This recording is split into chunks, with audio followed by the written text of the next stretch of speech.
예, 부총리님께 질의드리겠습니다. 그 하다 마은 거 마저 하겠습니다. 네.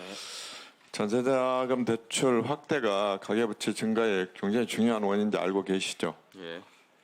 그런데 이 전세대출이 구매력이 낮은 가계들에게는 주거서비스 개선 효과가 있지만 이게 또 전세 가격 상승으로 오고 이게 결국 집값 상승으로 가는 부분들이 저는 굉장히 우려스럽다 이렇게 말씀을 드리겠습니다. 특히 만약에 뭐 IMF나 이런 데 전부 다 긴축할 때라고 말씀하셨는데 이 새로운 특례 보금자리론 같은 걸 보면 절대 긴축으로 가지 않고 있다 이렇게 생각합니다. 구체적 내용은 아실 거니까 말씀 안 드리고요. 소득 기준 없애버린 거 이런 부분은 굉장히 안 좋다고 생각합니다.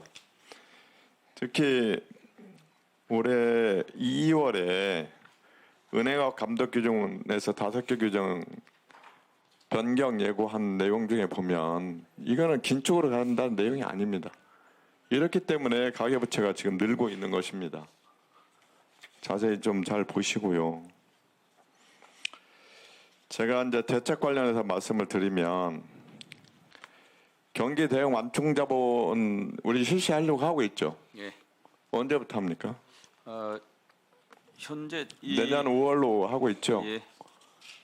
예, 이 부동산 부분에 꼭 실시해 주길 부탁을 드립니다. 우리는 1%로 되어 있는데 2.5까지 확대할 필요가 있다 이렇게 생각합니다. 그리고 책임 한정형 대출 상품 이걸 공급을 확대를 해야지 은행들이 가계대출 심사 요인을 막을 수가 있습니다. 그 다음에 아까 말씀드린 전세자금 대출에 대한 보증 한도를 좀 이게 보증지원 대상을 저소득층이나 청소년 이런 쪽으로 바꿔줘야 됩니다. 그 다음에 기업대출 채권 집합 유동화를 통해서 기업대출을 좀 리스크를 줄여줘야지 금융기관들이 이 가계대출보다는 기업대출에서 수익을 찾을 수 있을 거라고 생각을 합니다. 그리고 전 주질의 때 말씀드린 것처럼 DSR 예외 대상이 너무 많아요. 전체 지금 23%밖에 DSR 적용을 안 받고 있습니다. 지금. 그래서 점진적으로 실시할 필요가 있다고 말씀을 드리고 이 LTV 수준별로 차등 금리를 적용할 필요가 있다. LTV가 높으면은 가상금리 적용을 해서 대출을 자연스럽게 소프트하게 관리할 필요가 있다는 말씀을 드리고 만기 일시 상환 대출에 대해서도 가상금리를 적용할 필요가 있다 이런 말씀을 드리겠습니다. 어떻게 생각하십니까?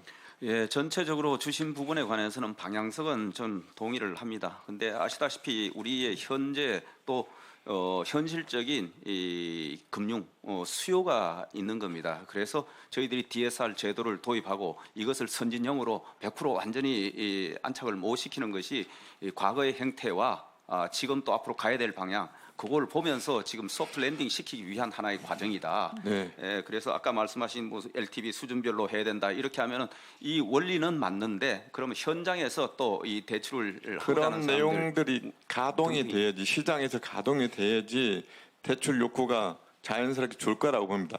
그런 욕구를 줄이지 않으면 레버리징 할 수가 없어요. 그래서 아까 말씀드린 대로 우리 지금 경제 명목 GDP 성장률 4%, 그다음에 가계대출 증가율 3%로 봐도 90%까지 떨어뜨리는데 2039년까지 걸린다고 말씀을 드렸잖아요. 이게 결코 쉽지 않은 길입니다. 그런데 우리가 가야 할 길이라고 저는 생각합니다. 우리 부총리께 내가 계속해서 여러 번 가계부채에 말씀을 드렸는데 우리 기재부 공무원들이 가계부채에 대해서 너무 안이하게 생각한다. 그러니까 올해 2월 달에 금융기관 규정도 바꿔서 지금 뭐 다주택자에도 주담대 허용하고 임대 매매업자도 주택담보대출 허용하고 이런 여러 가지 은행 감독 규정 바꿔가지고 확장적으로 또 가버리지 않습니까? 그러니까 7, 8, 9월 달 은행 담보대출이 늘고 있잖아요. 그러니까 이게 우리가 충격을 받을 때는 약간 충격을 받도록 해줘야지 다운사이징이 되지. 디레버리징이 어떻게 하겠습니까? 예, 뭐 전체적인 아마 가계 부채에 관한 정책 방향성이나 의지 이런 거는 의원님과 저나 또 우리 기재부 직원들이 다 같은 생각인 것 같습니다. 다만 저희들이 현실적으로 그때 경제 상황을 또 고려를 해야 된다. 초반에 특례 보금자리 한 것도 청년, 신혼부부, 무주택에 대한 내 집 마련의 기회 확대. 그때는 또 부동산이 워낙 급냉하고 있는 이런 시점에 그런 정책이 좀 필요했던 거고 그 이후에 또 걱정하는 부분이 한 2, 3개월 나타나기 때문에 바로 당국이 저희들이 회의를 해서 그 조치를 하기 시작했고 그래서 6조 원대 늘던 것이 지금 2조 원대로 다시 안착이 되는 과정에 있는 거고 그런 것들을 저희들이 정책을 보면서 그때그때 조율하고 소프트 랜딩 시켜가려는 노력을 하고 있다. 아니 전체적인 방향성은 그렇게 가져갑니다.